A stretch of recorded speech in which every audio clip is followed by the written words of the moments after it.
yang dia itu pakai fabrikasinya di 2 nanometer. Jadi ini yang pertama di dunia yang pakai 2 nanometer untuk chipset mobile phone gitu ya. Samsung Galaxy S26 series is here, dan gak cuma penasaran soal Galaxy S26 Ultra dan Plus, tapi ini juga nih S26 reguler. Itu bikin gue penasaran ya, nggak kalah menarik. Karena buat gue sendiri form factor yang kecil gitu ya, HP-HP kecil kayak gini, itu sangat menarik dipakai buat harian. Nah, jadi di video ini kita bakal explore ya, mulai dari desainnya, dari layarnya, baterai, yang mana itu ada improvement dari sebelumnya. Dan biar lebih seru lagi, kita bakal compare tipis-tipis kali ya, buat ngelihat improvementnya seperti apa dari S25 ke S26 reguler. Jadi kita langsung masuk aja ke videonya. Let's go! Nah, tapi sebelum kita lanjut bahas soal si HP-nya, gue pengen kasih tahu beberapa aksesoris-aksesoris buat ngelindungin si HP-nya sebelum kita testing ya, takutnya nanti jatuh atau apa gitu ya. Jadi di sini gue bawa beberapa aksesoris yang menarik buat kalian cekin juga nih. Nah, pertama yang paling keren itu ada Aulumu Frosted Case buat Galaxy S26 Ultra. Ini case yang keren banget ya secara looks karena bisa glow in the dark gitu, dan dia dikasih cooling window juga buat buang panas dari si HP-nya. Nah, proteksinya juga dia aman ya, ada shockproof dan anti scratch juga, frame kameranya juga ke cover gitu ya. Atau kalau kalian suka yang simple-simple, itu ada juga yang Spigen Liquid Crystal. Ini bening ya, nggak gampang nguning juga, dia pakai DuraClear nama teknologinya, dan sisi case-nya ini juga dia dikasih proteksi air cushion buat nahan HP yang jatuh atau kebentur gitu. Atau ada juga varian yang Spigen Liquid Air, ini warna black, bikin looks-nya itu lebih stealthy gitu ya, dan punya proteksi menyeluruh juga, sama juga kayak tadi ya, dan ada kamera rear guard-nya. Nah, soal proteksi layar, ini kita pakai Spigen Tempered Glass Easy Fit, dan ada anti-reflektifnya juga, jadi nggak hilang tuh ya kalau misalkan kalian pakai di S26 Ultra untuk fitur anti-reflektifnya. Plus dikasih tray juga biar gampang buat proses pemasangan.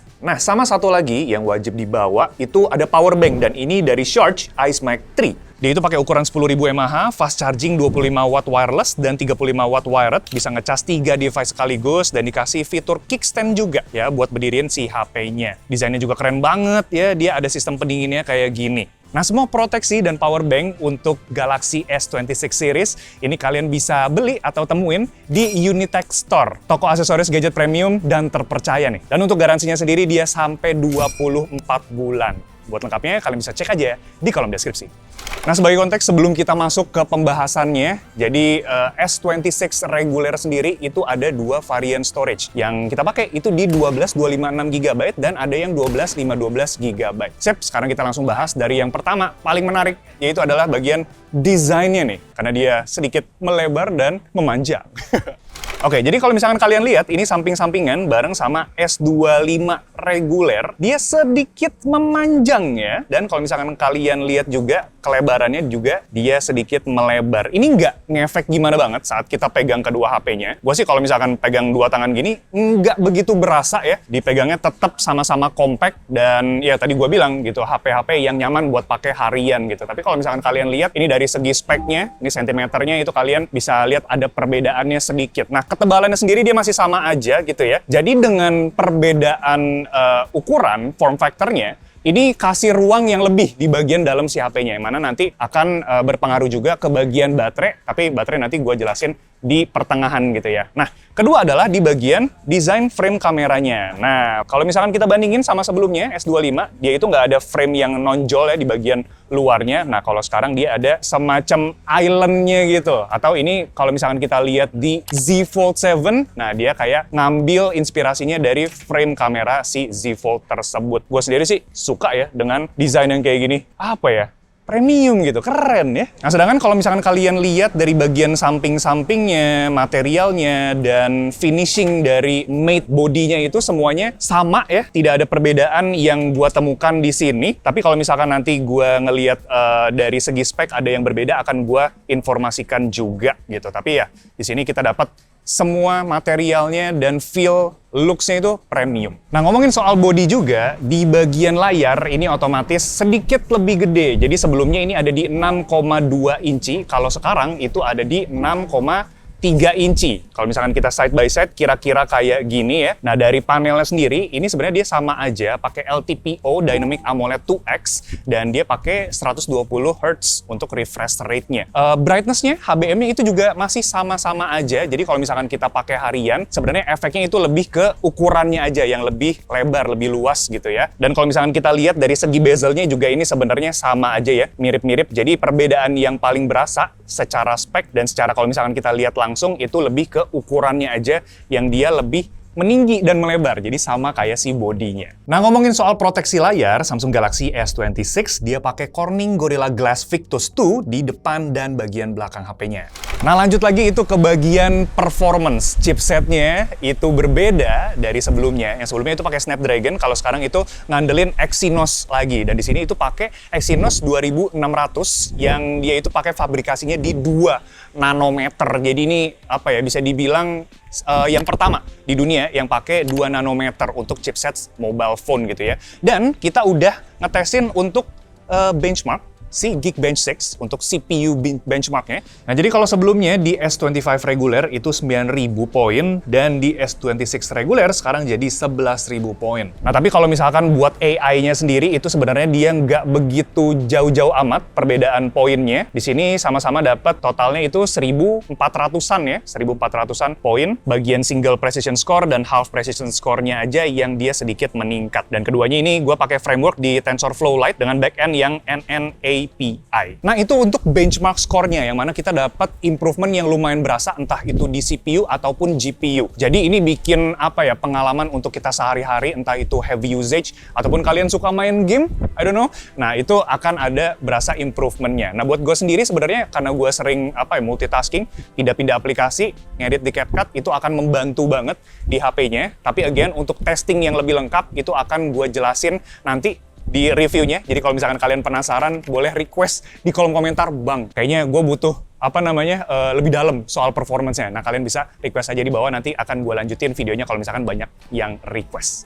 Nah, terus masih berhubungan dengan chipset yang semakin kecil fabrikasinya di 2 nanometer, jadi efisiensi baterainya juga kemungkinan itu akan ada improvement di bagian battery life-nya juga. Jadi dia itu pakai 4.300 mAh, naik 7,5% dari sebelumnya yang 4.000 mAh, dan dia chargingnya masih sama di 25 watt untuk wirednya, dan wireless chargingnya dia pakai 15 watt Qi2.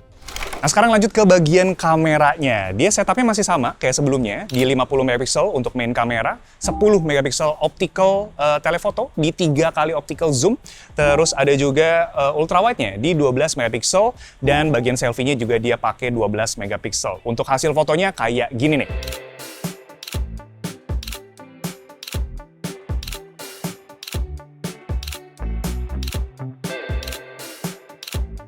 Oke, terakhir adalah di bagian software-nya, yang mana sekarang udah pakai One UI 8.5 out of the box, dan bisa dibilang banyak ya fitur-fitur yang dimasukin ke HP ini. Kayak misalkan yang paling gua keinget adalah satu Now Nudge ya. Now Nudge itu kalau misalkan kita lagi chattingan gitu, nanti bisa dibantuin sama AI buat kasih foto gitu ya, yang kontekstual lah. Dan itu juga terintegrasi dengan si Samsung keyboard-nya. Terus yang kedua ada call screening ya. Jadi kalau misalkan kita kan biasanya di sehari-hari tuh banyak yang spam gitu ya, entah ada pinjol apa segala macem lah. Nah, itu kan kadang suka rese ya. Nah, ini sekarang bisa dibantuin gitu sama AI buat ditanyain kamu siapa dan tujuannya apa buat telepon. Nah, itu bisa ditanyain sebelum kita nanti angkat gitu ya, angkat atau tidak angkat sama sekali. Nah, terus nggak lupa foto assist, jadi dia itu bisa kalian akses di galeri gitu ya. Kalau misalkan kalian pengen foto yang ngegenerate gambar, ataupun kalian pengen feel the whole gitu ya, gap yang di dalam foto gitu, ada yang kehilangan, misalkan makanan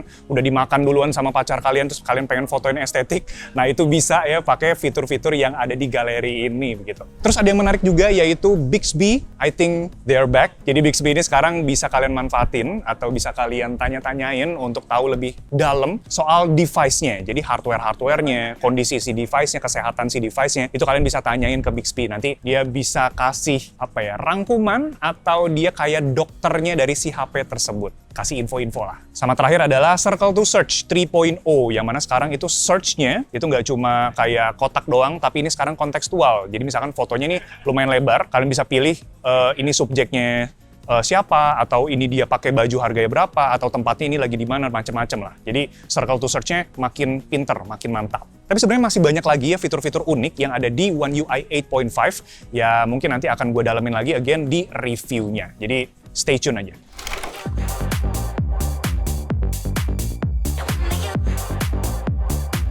Oke, jadi setelah kita hands-on ya dan gali-gali tipis-tipis dari si HP-nya, ada banyak improvement yang menarik di Samsung Galaxy S26 reguler ya. Kayak pertama itu dari segi desainnya yang sekarang jadi lebih premium ya, looks-nya itu lebih keren gitu karena frame kameranya yang sekarang jadi kayak di Z Fold 7 dan bagian form factor-nya itu jadi sedikit memanjang dan sedikit melebar tapi tetap dapat rasa si compact-nya itu tetap ada di sini, dan otomatis di bagian layarnya ini juga sedikit lebih panjang dan lebar juga. Jadi dia sekarang ada di 6,3 inci, nonton lebih enak pastinya, sosmedan juga lebih enak. Performance-nya tadi kita ngelihat ada improvement juga di bagian benchmarking dan di bagian baterainya juga ya. Itu dia ada improvement yang lumayan berasa di 7,5% dari sebelumnya. Oh ya, One UI 8.5 yang out of the box itu juga banyak fitur-fitur menarik yang pengen gua coba gitu ya. Tapi karena ini hands-on gitu, jadi belum bisa kita coba lebih dalam, lebih ngeblusuk gitu ya. Dan ya ini gue juga lagi pegang yang Samsung Galaxy S26